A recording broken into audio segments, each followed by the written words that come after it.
Welcome to the international mentoring community, all things a mentoring lounge, where we have conversations, chit chats, and sometimes we might even get into a little bit of a debate. Certainly have some discussions about mentorship, mentoring, mentor and mentee, and the ripple effect of all of those interacting with one another. I'm Stephen Hobbs. With me is Doug Lawrence. We'll introduce ourselves a little bit more here as we go. We're with the International Mentoring Community. We are the co-founders. But today what we're going to take a look at is the business case for mentoring. Now, what we're going to be doing is looking at it through a general lens today. We're not going to dive deep into how you would then present a business case if you're looking for funding, a business case if you're wanting to put a mentoring program into your organization. What we're attempting to do is bring some awareness of this whole view of mentoring and mentorship that would be available to you. And because of that, we're going to be looking at this through the lens of you as a person, or you may be listening to this with a group of persons and you want to gain a perspective of it. So it's you as a mentor, or maybe you as a program coordinator. Heck, it could be even you as a C-suite champion for mentoring in an organization. So I just wanted to position that so that you had a bit of an understanding of where we're going. And then we're just going to take a look at a number of different topics. Some of those would be around keywords that you want to take into consideration. Some will be a few ideas about, okay, I could take these steps if you wanted to. And I end up asking, I think, is a really essential question about this business case for mentoring. And I'll leave that as a bit of a surprise for the end. So, Doug, you want to introduce yourself just a little bit more? I'll do the same, and then we'll take a look at the IMC definition of mentoring. So over to you. So I'm Doug Lawrence, and I'm one of the co-founders of the International Mentoring Community. I have my own business, Talency, which is about all things mentoring. And with the International Mentoring Community, I'm the Director of Practice and Outreach. And Stephen Hobbs, the other co-founder. I am the Director of Education and Certification.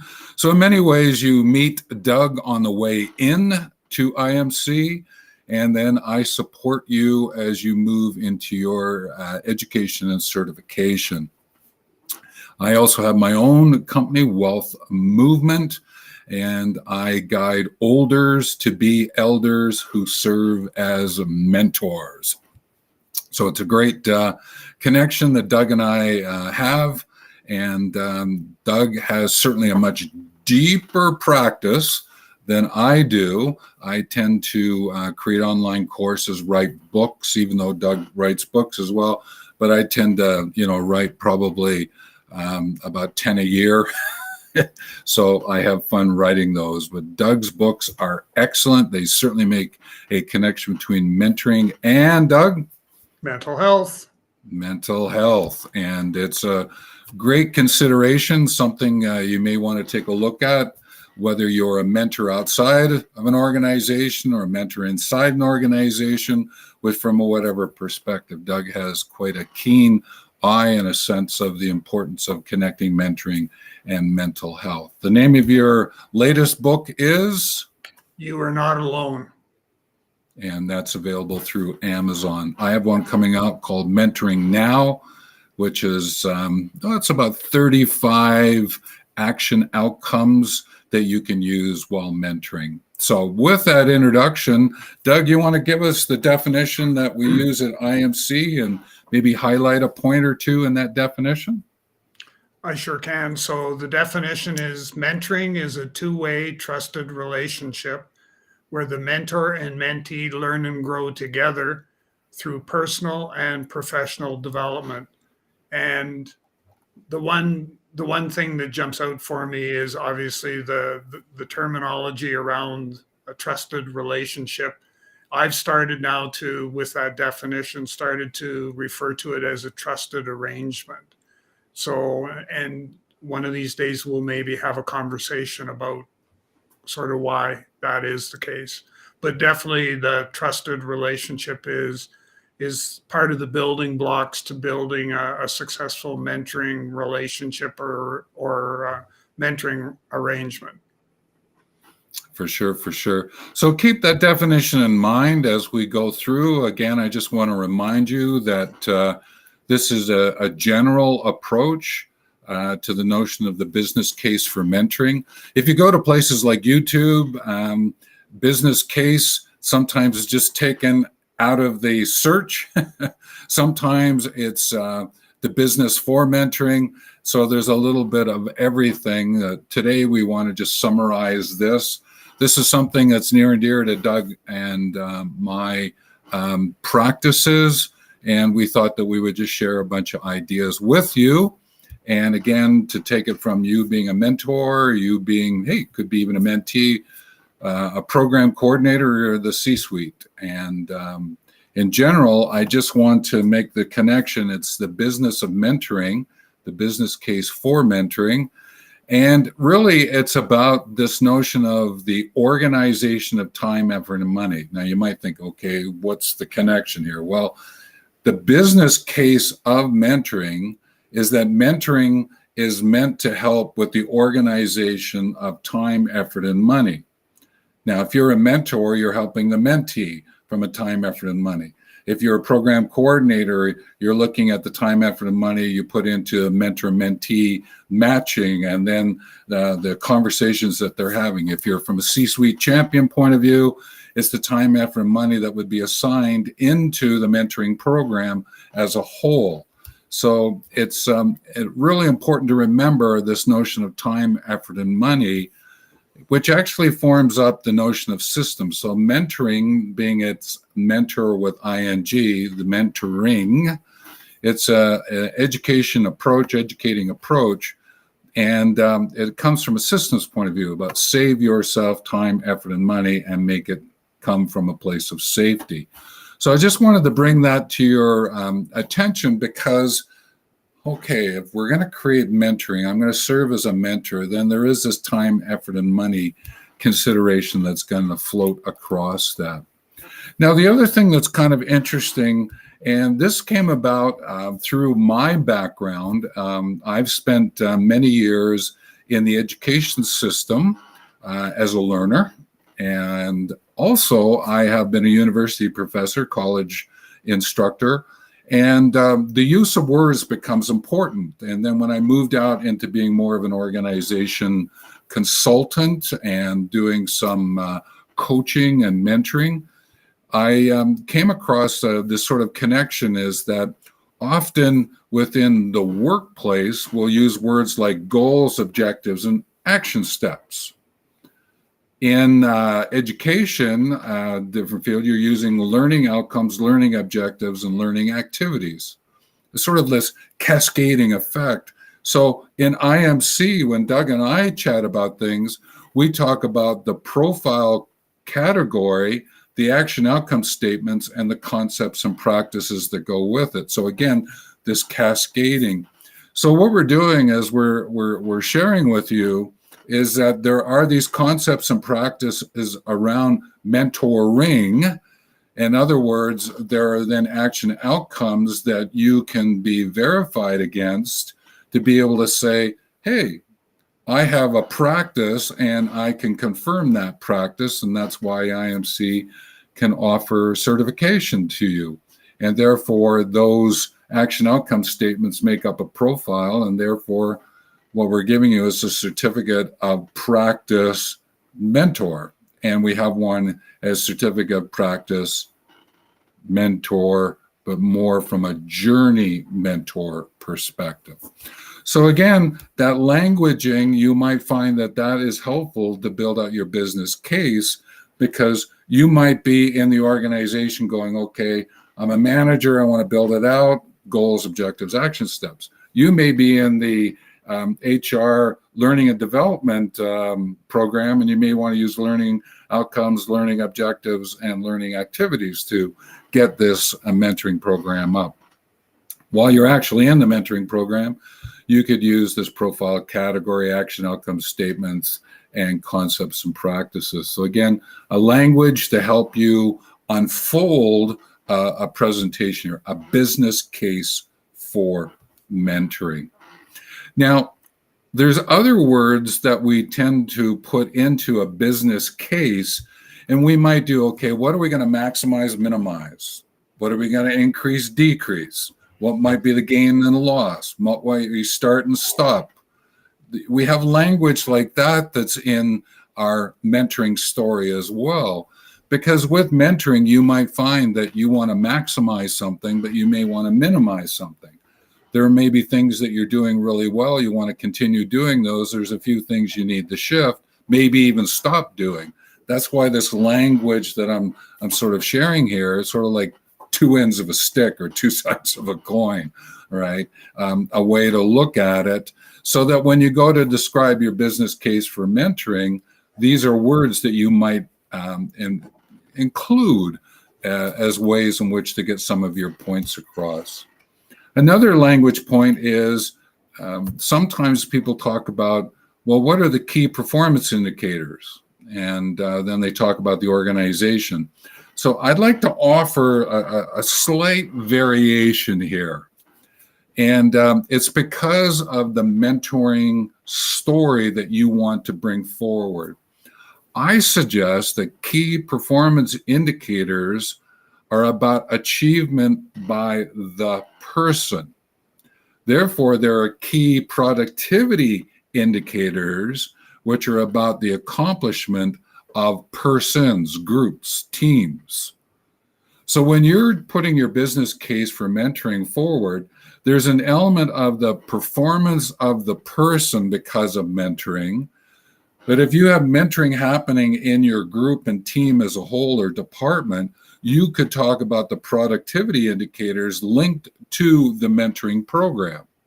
And what it is, and I hear you folks, I can sort of almost hear the whispers in the background here. Seems kind of complicated, or it seems like you're trying to unpack something that doesn't need to be unpacked. I just ask you to take a couple of breaths, listen to it again, and just go, hang on a minute. From a mentoring point of view, the business case of mentoring, there might be something here that could support me when I go to make my presentation about the business case for mentoring. Because at the end of the day, why are we doing a mentoring program? Now, Doug and I have talked about this and continue to talk about this because of our connection with all different kinds of organizations, different people that we interact with. And we sort of came up with these five are why we're establishing a business case for mentoring. All right.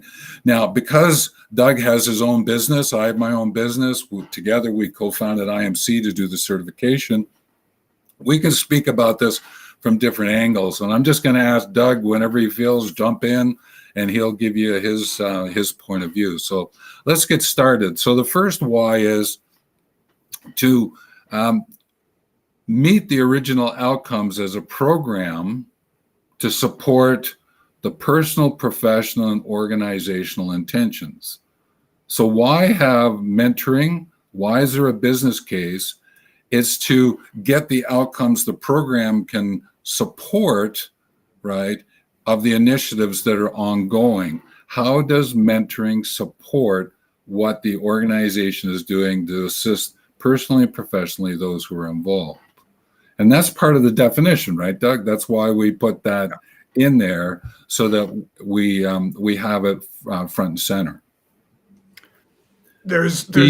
I'm going to take a slight curve in the road. Sure, go for it. Yeah. And what I have utilized when I've been asked to come into an organization and help them with their mentoring program or put one into practice, I've always asked the question, what's the business problem that you're trying to solve by using mentoring? And if we can get organizations to get into that headspace, then then it becomes a strategic initiative. And I've also seen that as well, that once they appreciate and understand the power that mentoring in the organization can have, then it becomes part of their strategic planning process. And it's identified as one of the key areas that they want to focus on. And I can think of, 2 or 3 places where that's definitely been the case. Yeah, and that very much is the second why that Doug and I are always talking about, is confirm that mentoring can deal with the issues and the agreed upon initiatives. That's my language. Doug just shared his view. That's number 2 for your consideration. So that's great. And because number 3 is encourage the involvement of the mentor and mentee. Why you're doing a mentoring program is to encourage the involvement of both for evolvement. And again, because back to the definitions, 2-way, so both the mentor and the mentee can benefit from this mentoring arrangement. Therefore, the business case is, it's not one directional, it's actually multi-directional. And that's an important element of what we're attempting to get to. And another thing is to ensure that there's the correct concepts and practices are being put into place. A mentoring program, there are people who are in the organization and someone might come up to us and say, can I get a little bit of mentoring from you? Or someone from the outside comes up and says, hey, I know that you're a manager in your company. Do you think I could get a little mentoring time with you? What we're attempting to bring forward from a business case point of view is then do it correctly, right? A lot of people will go, well, mentoring and coaching are the same thing. There are collaborative elements and there are things where they compete against each other. And knowing that is important when you go to do things. So why we want to put forward a business case for mentoring with you, and as you bring it forward for yourself, is to ensure the correct concepts and practices of mentoring are being put into place. And the 5th one is that there is a ripple effect because of the business case for mentoring. Ripple effect being, yes, the mentor and mentee. So if you're sort of dropping the stone into the pond, the mentor and mentee are benefiting. But because of that, like that ripple that goes out from that stone out across the pond, there is a ripple effect. If you're doing your mentoring correctly, you've encouraged the 2 of them to work together, that you're confirming that mentoring is actually being applied to the issues and initiatives at hand, and that is all contributing to the initiatives of the whole of the organization intention. So by bringing those 5 points together, you can build a business case for mentoring. And you need the mentoring process, program, whatever terminology you want to use, that you're going to put into practice in your organization, needs to be tailored to the organization and consider a number of other factors, one of which can be, will the culture in the organization support mentoring? For sure. And we'll talk a little bit more about that, because what we want to bring up is this notion of organization culture and personal context. So we'll bring that up here in a few minutes. And that is something to highlight at the moment, especially if you're like the C-suite champion looking at bringing mentoring program into your organization, mentoring for the workplace, mentoring in the workplace. And then how does that champion then get the different managers and different departments to be able to support this and get the leaders to support it? It becomes really something to bring to the foreground. And that's why in the next section here that I just want to go over, what I want to highlight here is just different perspectives. You, again, I sort of highlighted you are the mentor, you are the program coordinator, you are the C-suite person, champion. But just listen in and see if any of these apply to you. All right. You might actually be a mentee seeking a mentor for personal, professional learning, growth, development, whatever might be happening, right? You're looking at being a mentor inside an organization, but you may be seeking to serve as a mentor from an entrepreneurial perspective. You want to hang out a shingle, I am an entrepreneur, and I use mentoring as one of the ways in which I interact with as an entrepreneur. So there are those kind of mentee-mentor considerations. But also there's the mentor, whether you're employed or you're an entrepreneur. If you're a mentor and in a corporate setting, or you may be a mentor in organizational settings like charitable, academic, governmental, right? So mentoring occurs in all types of organizations. Sometimes we just think about it, well, we'll set it up in this corporate setting, right? It's a business case, but you can make a business case for setting up mentoring in a government department. It's just bring out the same kind of ideas that we're attempting to get into. Now, the other interesting thing is that you as a mentor may be interacting with a mentee while they're inside an organization, but you may be dealing with mentees that are outside your organization.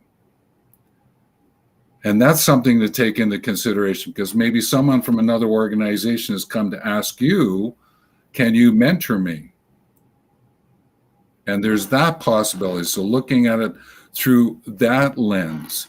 And then there's obviously the organization as a whole lens, looking at the creation of a mentoring program and putting the business case together. Now, what becomes interesting is there are mentoring software, I guess would be the best way to, that supports apps that support mentoring.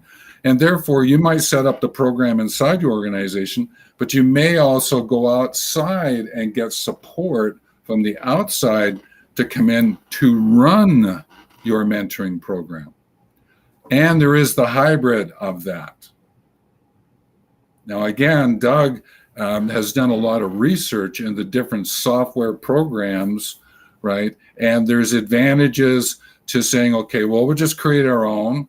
No, we'll hire someone to do it for us. Hang on a minute, let's do this together and bring it forward. Any thoughts you want to give on that perspective, Doug?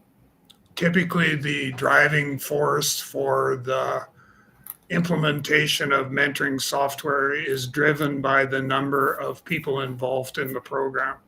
So the research is such that it recommends that if you have 50 or more matches, so 100 people involved in your program, that because the matching process can be somewhat onerous at times, that you may want to consider a mentoring software as part of your solution.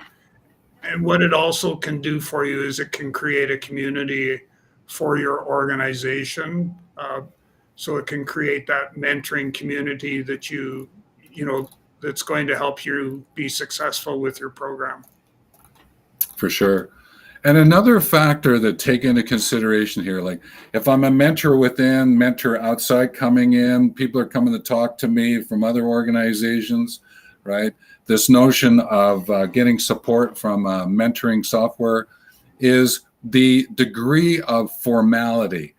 Is this mentoring program being set up, this business case for mentoring, is it still within an informal lens, or are you looking at formalizing it more?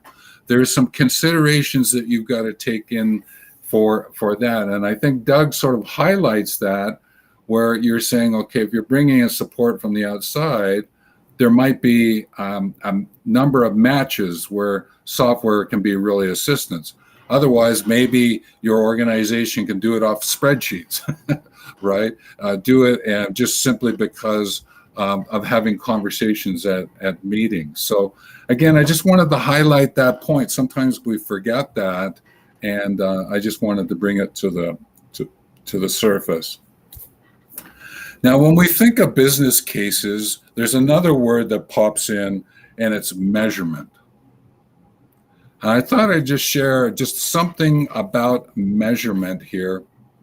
Not to go into define what measurement is and measures and metrics and all that. We've done a video on that already, and you can certainly go look at our YouTube channel, International Mentoring Community, and you can find it, or go to our blog and do a search on the blog, and you'll pick up that video. But what I wanted to do is just acknowledge is that when you're building your business case for mentoring, in the notion of the measurement of it, it's helpful to use numbers and or words. Now, the words component is you might gain stories that describe what happened or interpret what happened because of the mentoring connection, or this is what it led me to. It re-scripted my story of where I was going, right, to become a manager, to become a leader, right? It was helping to reframe the narrative. So you can collect stories that describe, well, this is what happened. You can collect stories that describe it and then interpret what does it mean to you. And you can get that where it describes, interprets, and says, well, this is what I shifted, and this is my follow-up thinking because of it, and track that story all the way through and be able to see how that is affecting this business case for mentoring. Stories are great to be able to have that take place. And I know Doug uses stories a lot, even in the education work that he does, but also in your mentoring, right? Because it highlights ways for people to take a look at what's going on. From a numbers point of view, there are all different kinds of numbers, and people sometimes will talk about, well, it's 3 times better when you bring mentoring in, or there's a 10 times productivity increase. You'll hear words like that. What I want to do is just use like percentage. Sometimes when you're mentoring, if you were to ask, if I was a mentor asking a mentee, on a scale of 0 to 100%, how satisfied are you and how important is our mentoring arrangement, our mentoring relationship to you, and collect it in number format, the satisfaction and importance connection, because it actually is a way in which to track. So am I improving my satisfaction? Am I improving the importance of mentoring? Mentoring importance sort of like the outside in, mentoring satisfaction is the inside out, and you can track it. So again, there's numbers here, but it's also leaning into supporting the stories that go with that. And sometimes we forget that, and sometimes we just go, well, there's a 10 times increase, and yeah, we got a story over here, but there are ways maybe to bring them together. That's why I use this satisfaction and importance storyline based on percentages and then connecting words to that. So that's just one way to take a look at it. And that's been helpful when I've done work where mentoring was included in my consulting aspect as well. Now, the other thing about this measurement is, when do you do it? Well, you have to set up intentions, and where are you at the pre? When you're doing mentoring is during, and do some formative work, and post at the end, what happens. So there's some of that takes place. Then there's the ideas of how much change and transition has occurred. Has there been a shift in context and culture? Now, I mentioned earlier, I would just share, again, what I'm thinking about here is context is to the person, as culture is to the groups, the teams, the organization. And therefore, I have a context as a mentee and a mentor, but our mentoring together does ripple into the culture of what is taking place. And it's another way to take a look at it, because sometimes people will just bring context and culture together, coaching and mentoring together, and they just put it all together. And I'm suggesting to you to build a business case for mentoring. Be selective in which terms you're using to present your business case for a mentoring. Again, words like rewards and recognition, right? Rewards is motivation. Rewards is sort of the outside in. Recognition and inspiration, the inside out. The rewards and motivation may just simply be, hey, I got a mentor. They gave me a mentor to help me improve. That could be motivation from a rewards point of view. You might go, well, I'm going to seek a mentor, and therefore I'll be a mentee, and I'm doing that for my own recognition and inspiration. Again, looking at it through a couple of different lenses. So any thoughts about any of that I shared before I go over? There's 5 things to attend to when you're building your business case for mentoring. Anything you want to share, Doug? No, that's good. Okay. Years ago, I came across Kirkpatrick's 4 levels of evaluation. And then Phillips added one so that it came up to sort of, people refer to it as the Kirkpatrick-Phillips. Often they'll just say it's Phillips and let Phillips sort of override Kirkpatrick. But again, you can look up these 2 authors and take a look at it. When I did my work in the human performance improvement area, I did consulting in it and then consulting in organization culture. I did a slight adaptation to even the Phillips-Kirkpatrick model, Kirkpatrick-Phillips model.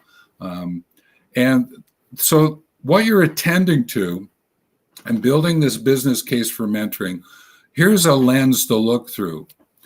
So when you're doing your mentoring and you're a mentor, what's the reaction that is taking place for you and taking place for the mentee? So let's look at it through the mentor's eyes at this point in time. What are you actually creating? Because is the mentee just reacting to what you're saying, or can you see them going, and there's this sort of creative juices, this personal to professional aspect that's going on? Because that leads to number 2, which is, what's the learning? Is it, and Doug and you, I use term deeper and richer learning that takes place so that knowing is happening, okay? This learning for knowing, because it's through that knowing you get at the 3rd component, which is the decision, action, outcome. So from my learning and knowing, I can make better decisions about the action and outcomes that I'm going to take. And you can be tracking this, right, as a business case for mentoring. Because what it does is it leads to the 4th one. So what's the impact of this mentoring, and what is the precession because of it, that ripple effect? Precession is another word for ripple effect. What's the ripple effect? And being able to track that into how you as a mentor and your mentee are making better decisions. You got this deeper learning and knowing, and that you're not just going to be reacting to what's taking place, but you're actually creating ways in which to do it because of the mentoring. And therefore, you can take a look at this 5th component, which is what I call the return on integration. Now, it's a play on return on investment. So the return on integration is, as you take it, the learning and the educating, in other words, the learning is taking place for you as the mentor and mentee, using mentoring as an educating approach that forms your decisions and action and outcomes, then the investment that you're putting in from a time and effort and money perspective, what I mentioned earlier, and you integrate all of that together and you track all of that together, there is a substantive business case for mentoring. And if you unpack that, those 5 elements, and they're in the show more notes, right? They're around the video and the notes that accompany the video. When you get into those 5 and you see how they're sort of nested in one another, the business case you can make for mentoring is so much stronger because you can bring those ideas forward. And if nothing else, you as mentor-mentee can benefit. If you are bringing mentor as an entrepreneur to an organization, the organization and you can benefit. And if you're a champion or a program director coming at it from this perspective, then your presentation has something that has merit, that has explanation, has description for those who are listening to you. Any thoughts on that, Doug? That's one that I've used before. I don't think I actually ever brought it to you. It was something I remembered this morning as I was putting the last little fine touches on some of the notes today. Any thoughts about that? No, I've heard I've come across the Phillips Kirkpatrick before, so no, nothing to add. Okay. Well, here are some ways in which to think about your business case as you move forward, and we're getting towards the closing down of this. So whether you're a mentor, mentee, program coordinator, consultant wanting to bring mentoring in, you're the C-suite champion, just step back a little bit and just listen in for the business case, all right, that you can make here. So you can make a business case for mentoring from a program growth itself, from mentoring in and of itself and its ripple effect. We've been highlighting that as we've been moving through this. So of what we have shared with you, and you can certainly ask us more questions in the comments section, the contact page on our website, internationalmentoringcommunity.com. Ask questions about this. We'll certainly share some more thoughts with you. So there's the business case for the program growth itself of a mentoring program. There's a business case here for matching mentor and mentee from a satisfaction and importance point of view, as one example. And Doug mentioned that in terms of the software, there's a business case for matching here, so that what you're going to do is use the correct approach, right, of mentoring from the program growth itself. So that's a connection. So again, nested inside. Another way to look at the business case from a sort of step away and look at it is from the participant growth. That's for both mentor and mentee, both personal and professionally. When you think about it from that perspective, mentor and mentee both can learn and grow, because the mentor is getting an opportunity to share what they love to learn, what they love to do. But the mentee, because of asking the questions of the mentor, is deepening their thinking and feeling, because the quality of their questions, right, indicates the quality of the work they want to do, the quality of life they want to live. So there is this wonderful connection that takes place, right, around this participant growth for both of them.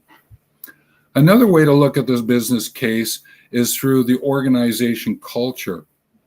And Doug hinted at this. There's the context of the person I mentioned and the culture. Using mentoring as a way in which to influence the movement of rewards and recognition, engagement, succession work, the ways in which to bring a way to look at a proactive, generative culture, to move out of toxic ways of looking at culture. There is a business case for mentoring can support that.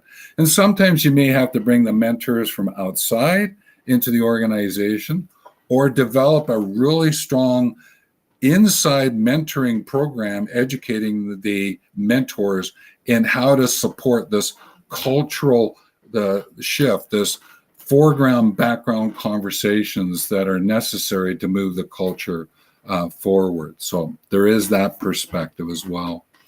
And the last business case that I would make is it really does help the context of the mentee.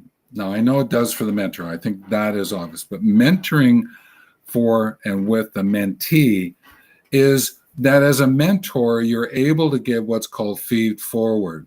By answering the questions, right, that the mentee is asking you, you are influencing the mentee's context because you're giving them the feed forward in the present moving forward. That is really helpful for the mentee rather than going, well, you remember 3 weeks ago when you did this? Because in the mentoring is that you're looking at the presence and moving forward. And I'd also suggest, and we've hinted at this in other videos, through the mentoring, you're also able to do what's called feed fromward.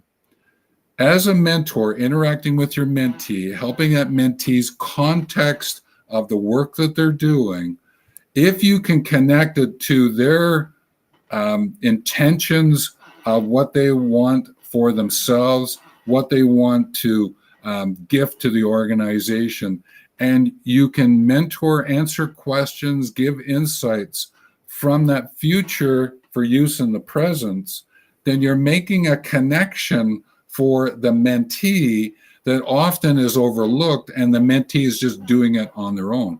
Maybe mentors there to support personal and development growth.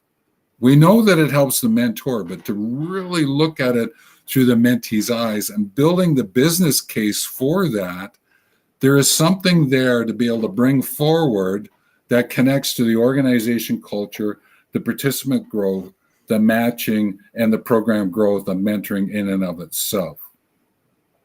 So those, again, if you step back and you look at those 5 as a business case for mentoring, there is something there, even if you only took one of them to present. But I suggest they are nested, and if you can find a way to bring all of those 5 together, then what you're able to do is connect this story of mentoring, get people conversing about mentoring and its involvement, and complete the mentoring and see what happens as you curate the stories and the numbers to track it so that you can find this correspondence about mentoring does improve, focus, and strengthen organization, personal lives, and many, many different ways when you track it. So any thoughts about that before I have that question that I mentioned earlier that I want to share with people as we go forward? Doug, any thoughts there? Nope. Okay. So where Doug and I come from in terms of the international mentoring community, yes, we do really emphasize the mentor and the certification that goes with that. But Doug also does work where setting up the mentoring in the workplace, often with technology support, or mentoring for the workplace. We're educating mentors, manager leaders to use mentoring to become mentors. And when I was sort of summarizing this up, and I thought about this question. Now, there's 5 elements to the question, so I'm going to take it through slowly, so I won't whip through it. Again, it's in the show more notes. But here's the question I'd like to ask. What is the hook of your mentoring approach and story that keeps mentoring front and center as an educational approach for the betterment of the organization's resource allocation for person and or persons? So, what is the hook of your mentoring approach and story? There has to be something that you're sharing. And this could be the business case. What is the hook that when people listen to you, you're building a business case for mentoring? But guess what? As a mentor, there is a hook story that you're using to engage the mentee in the mentoring. If not, you're adding stories all the time to hook them in, to get them, and then eventually get to the point where you're both sharing stories with each other and hooking each other in, and that really deepens and enriches the relationship. But from a business case point of view, what's the hook that you need to use to be able to get those who are going to be helping you make this happen, all right, bring it in. So that mentoring is kept front and center.